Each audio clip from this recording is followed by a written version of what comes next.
Also, product placement. Still haven't responded to my emails about sponsorship. It's so weird. Drink Xavia. Not sponsored, but I would take a sponsor deal with some free Zeeves. Send me some Zeeves. Anyway, let's talk about Twitter. First question, are you on Twitter? Leave a comment if you're on the Twitters. I have a Twitter account for myself. Hold on, fixing the camera. That's loud, sorry. But it's in the first minute, so we're good. So I have a Twitter account for myself, at Ben Semish. And then I have a Twitter account, at Tingle Triggers. Whoa, excuse me. For this YouTube channel, but I don't really know what to post. I think the last time I posted was March 10th, and it was just a meme, because I was like, I don't know what to post. Even though, like, I'm not gonna say I'm like intertwined in the marketing world. I do follow a lot of marketing people and a lot of social media people on the Twitters, and you know, I've read books. I went to college for business management, so you know, I kind of like, I know all this stuff. I just don't know what to post, and I feel like I get in my head about it, so I just like end up not posting anything. But also, I feel like just posting like videos every day on Twitter. I feel like if you're on Twitter, you're not really looking for ASMR content. So like, I gotta post about something else. I just don't know, like what. I guess I would just post about Zevia. Just be like, got some more Zevia. Zevia, what's up? Sponsor me.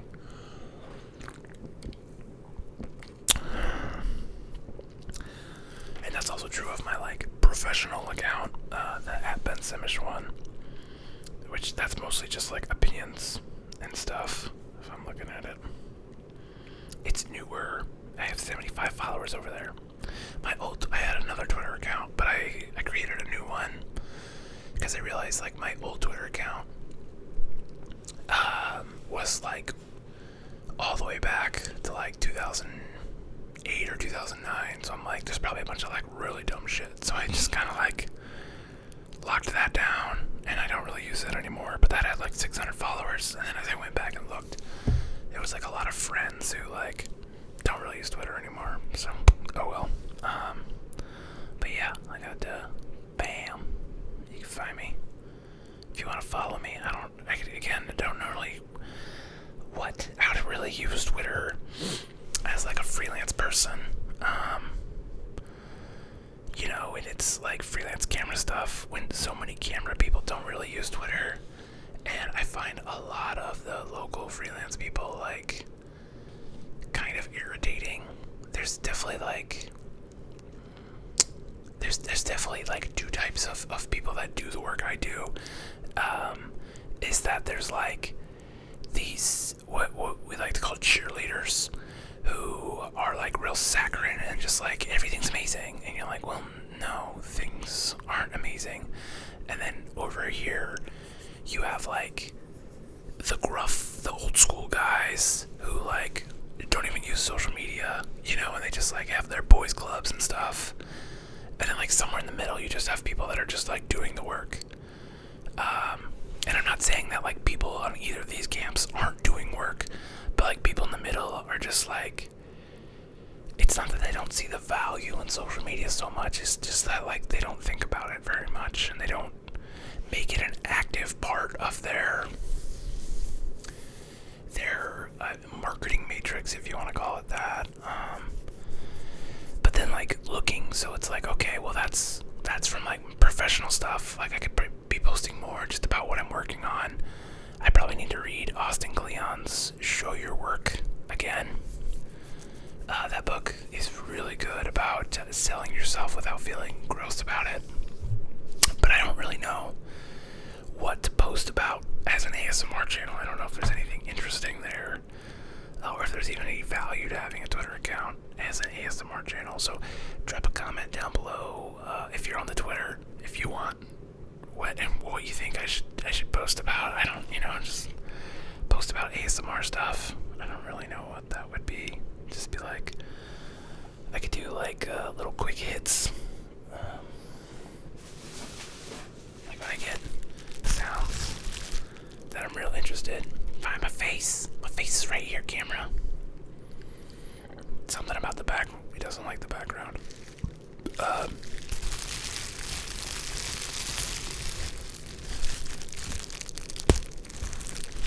Gonna make a video with that on the other channel probably. Although I have been thinking about getting back into doing some no talking videos on this channel too. Because it seems like those are the ones that get the most views long term. The talking ones seem to reach somewhere between 100 and 200, and that's kind of it. Which is still really good, I feel like. I'm just like 200 people want to listen to me just like bullshit for like 10 to 20 minutes. Like, cool. That's neat. I'm gonna have to do a video where I try every Zevia flavor. I can already tell you, I don't like the cream soda one. Not that it's bad, it's just like it has like a weird aftertaste that I don't care for. Anyway, Twitter. We're talking about Twitter. And I also had a Facebook for Tingle Triggers, but like that definitely didn't get any traction. And so I know like the idea of like distribution is important, and you want to be able to post your videos so people can find your videos. And it's like I was posting them on Reddit, but I don't think they were really getting a lot of traction. Because, I'm not like a cute girl, like doing like mouth licking ASMR, or I don't fart in the microphone, which apparently is really popular. There's a meme with I think it's Lady Damascus, is that right? Don't, if I'm wrong, you can comment, I guess. The Resident Evil, the big woman from Resident Evil, and like she's making the face, and she has like a streamer headset on, and like it's like Twitch, and it's like someone donated $5, and it's like, can you fart in the microphone? And that kills me every time, because I'm like, that it must be awful to be a woman streamer, because it's like you probably just get harassed nonstop. So I apologize if you're a woman creator. It's got to be really difficult. Like, that's gotta suck so bad. And then like, if you lean into the harassment, and you I don't know what you want to call that, take agency of your sexuality, or just, it's a competitive advantage is how I look at things. And I'm not saying that as like a negative thing. I think everybody has a competitive advantage. They just have to figure out what theirs is and how they can leverage that best for themselves. And that's how I think most people should be able to find success. And it's like if you're naturally good looking, and you eat well, you take care of yourself, you learn the beauty skills, and you sexualize yourself. That sounds like derogatory the way I just said it, but like it's not. I don't mean it to be.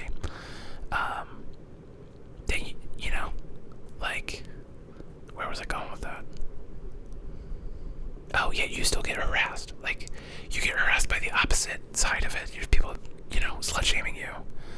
So it's like you really can't win. It's like you either have like these creepy dudes like harassing you, or you have like just like beta male incels like just being like slut. So it's just like, man, that sucks. So there's your homework for today, I guess, is to like go find a female creator and like just comment something nice on their posts that isn't like sexual or whatever, and maybe we can drown that out a little bit. The 100 or 200 people of you that watch this video can cause some little ripples. We just, if as a team we come together, we do it once or twice a day. You think like twice a day, 100 people on average watch these videos. I mean, that's like 200-300 comments. That's like 1,000 comments a week. Like, I mean, that's a drop in the bucket for the internet, but like, I don't get 1,000 comments on my videos. Just saying. Like, I think the biggest comment amount in the last month, I think it was like 20, and half of those were Ripstar.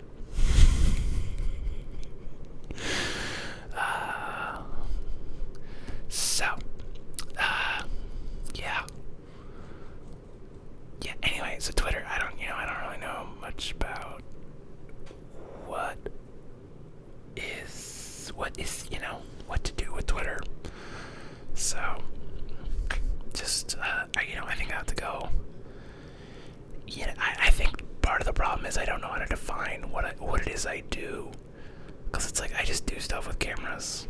Like, does it have to do with cameras? Like, yeah, I want to do that. Like, is it making films? Great. Is it running sound? Great. Like today I ran sound, and it was a lot of fun.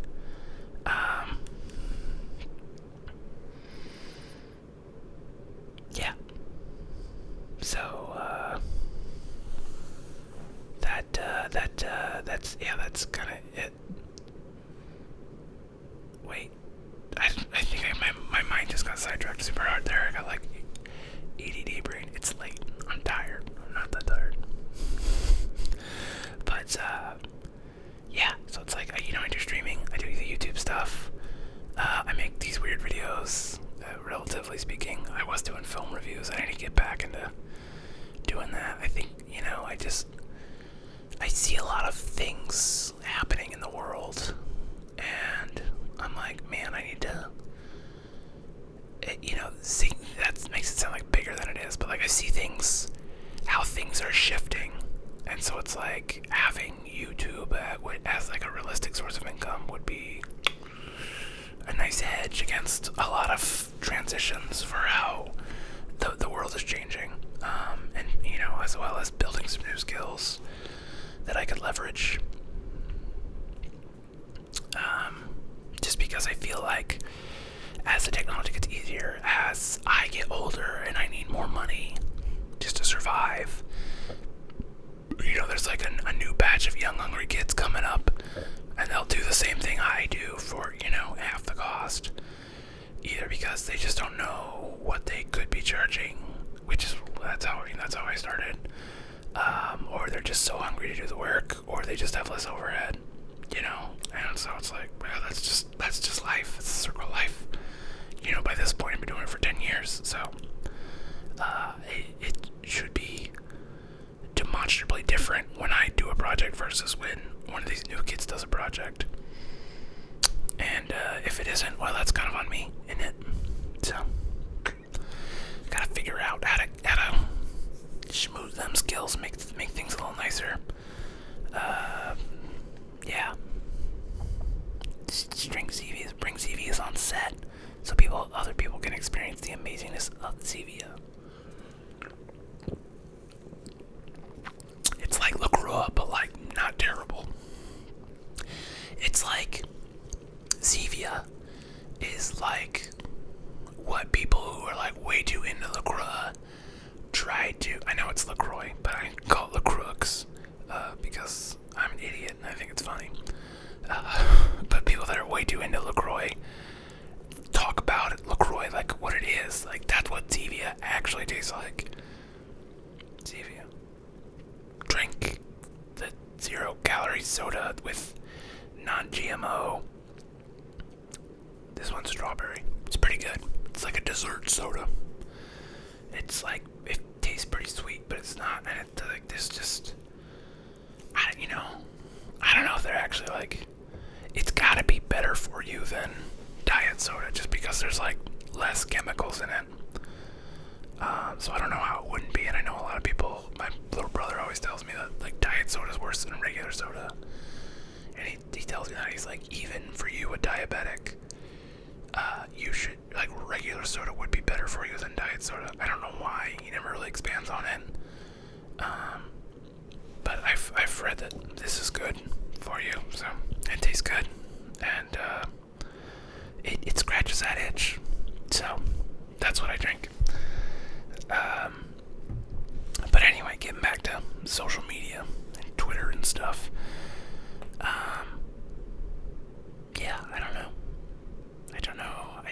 I think I just need to get on there and just start swinging, just making those attempts. Because, like I was hitting on earlier, it's like, I think everybody has something they could call a competitive advantage, which for a lot of people that are successful, you could just call that white privilege. I mean, that's a competitive advantage, whether we like it or not. Like, you have to acknowledge that you have that. But that's like white privilege, I feel like is a competitive advantage in that it's not necessarily a leg up. it's just a hedge against negative things. Like, I feel like if you had like a decidedly foreign sounding name, there are racist people who would not hire you because of that. So having like a white guy name, that's a competitive advantage in that it's not a competitive disadvantage. So it is, but it isn't. So when we look at things like that, that's not really a competitive advantage. A competitive advantage would be like rich parents, or not even necessarily rich parents, but supportive parents are still like a huge competitive advantage. There's a lot of people that did not have like a good family structure growing up, and so again, that's a supportive parent is different than just like an okay parent, because again, that's just a hedge against. It's just not a disadvantage, but that still puts you ahead of a lot of people having, a decent structured family life. And like I have parents that, were together. They argued sometimes, but like it wasn't bad. They obviously loved each other. They loved us kids. But they're also supportive in that, like when I started my photography career, I just graduated college. I just got fired from my job, and they just let me live there. They didn't charge me rent like my girlfriend's parents were charging her rent. And so it's like that allowed me to basically have zero overhead for the first like 3 years I was going at it. And like even today, even though I don't like need money, like my parents are always giving me money. I think it's because my other two brothers like always need money, and they feel bad. They don't ever ask for any money. So, but like my little brother's getting married, and so my dad's like, we're gonna give them money for a house, so we're gonna give you money for a house too. And I was like, that's dope, but like, I don't need it because I'm trying to earn it on my own, and I think having that sort of spirit, I think, I don't know if you want to call it stubbornness or a will to succeed on your own merits. I don't know what you call that. I feel like that's a pretty big competitive advantage, and I think having supportive parents on top of that, like those are, now we're stacking it. We have two pretty solid competitive advantages. Like when we look at YouTube, it's like, I have the disposable income because I don't have children. So again, that's like I feel like you have to, I'm just kind of talking this out, but like you have to avoid pitfalls while collecting competitive advantages. And that's how you become successful. And so it's like, what are realistic pitfalls would be like having children, like when you're not prepared for it, getting sick, like with my diabetes, that's a disadvantage. I have like, if I fuck my feet up and, like something as simple as a blister could sideline me for like weeks. So especially like in a career field where you have to be on your feet for long days, like it makes me nervous. Sometimes that like I might get a blister and then it's like, well, I have to turn down all this work. Especially if it gets infected, then I'm just like real fucked. Cause like last time I had an infected blister, like it was like, it's still not all the way right, So that's why like, okay, YouTube, I could do it. Worst case, God forbid they ever have to cut one of my feet off. I could still do this. So, but I'll also probably get a disability check. Competitive advantage. I shouldn't laugh about that. I really don't want my feet to get cut off because then I couldn't play hockey anymore. But yeah. So think about things. Think about things you're good at. Think about your attitudes towards things. There's so many things. Your friendships, your network, what you have access to. Like these could all be competitive advantages if you knew how to leverage them correctly. And it could be something as simple as like you have really nice handwriting, and it's like, okay, you have a natural tendency to have like a good hand. Could you develop that just a little bit further and do calligraphy? And you could design wedding invitations. You could handwrite thank you notes for people for a small fee. And at the same token, it's like, okay, well, if you're really good at writing thank you notes, if your parents always made you write thank you notes for everything, you're good at it. So what you could do, you could start a business doing that of like, how many people get married every year? Like, you could be like, hey, you don't want to write those thank you notes? I will handwrite your thank you notes, and you show me your signature. I'll try to match it. I'll try to match your handwriting a little bit. And boom, you have like a side hustle going that you could just do in your spare time while you're watching Netflix. You handwrite these nice little postcard notes, fire them off in the mail. You charge what, $100, $200 for that to just watch Netflix and write out a buck or two per thing. They provide the postcard and the postage, and you provide the beautiful handwriting and the nice words. Boom. That's competitive advantage just off having nice handwriting. Like, you could do that same thing. Like, if you were, I'm trying to think of something else. Like, what else could be a competitive advantage that you could leverage? Just like knowledge of plants. Again, you could start like a plant care business. That's a side hustle by itself. Boom. You could start propagating them. And think about this: it's like, if you knew enough about plants and you really like plants and you're really into plants, you start a plant care business for like some well-to-do people. You could kind of advise them, and then you could take clippings from their plants in addition to your fees, and you could propagate those plants, and you could sell the plants you propagated to other rich folks. And you quit your fucking shitty job that you hate, and you could just do plant shit. Competitive advantage. Your interests can be a competitive advantage. So think about that. I'm gonna have to make that into a whole separate video. But I'm just kind of rambling now, so I think I'll call it a day there. If you're on Twitter, let me drop comments. Should I post on Twitter, or do you does no one care about Twitter? Let me know. Yeah. Drinks EV.